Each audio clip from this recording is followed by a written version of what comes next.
1984 October 31 Rajeev Gandhi പ്രധാനമന്ത്രി പദം ഏറ്റെടുക്കുമ്പോൾ വയസ്സ് 40 ഇന്ദിരാഗാന്ധിയുടെ മൃതദേഹം അന്ത്യദർശനത്തിനായി തിരുമൂർത്തി ഭവനിൽ കിടത്തിയിരിക്കുകയാണ്.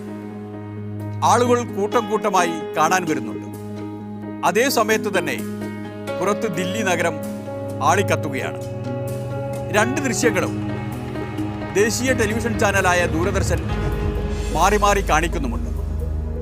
ഇന്ദിരാഗാന്ധിയെ കാണാനായി കാത്തുനിൽക്കുന്ന ആളുകൾ പോലും ഇന്ദിരാഗാന്ധി അമർ രഹേ എന്ന മുദ്രാവാക്യത്തിനൊപ്പം തന്നെ ചോരയ്ക്ക് പകരം ചോര എന്ന മുദ്രാവാക്യവും മുഴക്കുന്നുണ്ട്.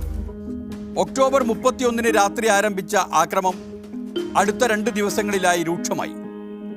ഗുരുതരമായ ആക്രമ സംഭവങ്ങൾ ഉണ്ടായത് തെക്കൻ ദില്ലിയിലും മധ്യ ദില്ലിയിലുമാണ്. പിന്നീട് അത് യമുനാ നദി മുറിച്ചു കടന്ന് കിഴക്കോട്ടേക്ക് നീങ്ങി അവിടെയുള്ള പുതിയ കോളനികളിലേക്ക് പടർന്നു. എല്ലായിടത്തും സിഖുകാരെ മാത്രമാണ് കലാപകാരികൾ ലക്ഷ്യം വെച്ചത്. അവരുടെ വീടുകളും ഗുരുദ്വാരകളും തെരഞ്ഞുപിടിച്ചു കത്തിച്ചു.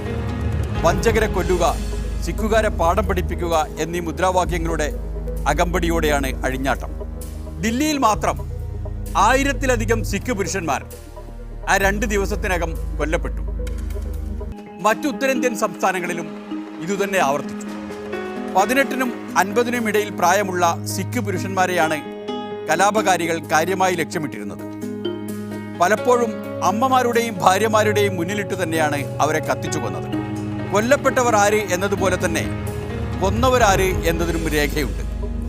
ദില്ലിയിലും പരിസരങ്ങളിലും ദരിദ്ര സാഹചര്യത്തിൽ ജീവിക്കുന്ന ഹിന്ദു തൊഴിലാളികൾ ഈ ആക്രമി സംഘങ്ങൾക്ക് നിർദ്ദേശം നൽകിയിരുന്നതും പലപ്പോഴും അവരെ നയിച്ചിരുന്നതും കോൺഗ്രസ് നേതാക്കളാണ്. കോർപ്പറേഷൻ കൗൺസിലർമാരും MP-മാരും കേന്ദ്രമന്ത്രിമാർ പോലും അതിലുണ്ട്. ആക്രമണം നടത്താനായി രംഗത്തെത്തുന്നവർക്ക് കോൺഗ്രസ് നേതാക്കൾ പണവും മദ്യവും വാഗ്ദാനം ചെയ്തു. കൊള്ള മുതൽ ആക്രമികൾക്ക് എടുക്കുകയുമാവാം. പോലീസ് പരിപൂർണ നിസ്സംഗത പാലിച്ചു. ഏറ്റവും മാരകമായ മരവിപ്പ് കണ്ടത് കേന്ദ്ര സർക്കാരിലാണ്. കലാപത്തെ അടിച്ചമർത്താൻ പട്ടാളത്തെ വിളിക്കാൻ കേന്ദ്രം വിസമ്മതിച്ചു. അവരൊന്നും ചെയ്തില്ല.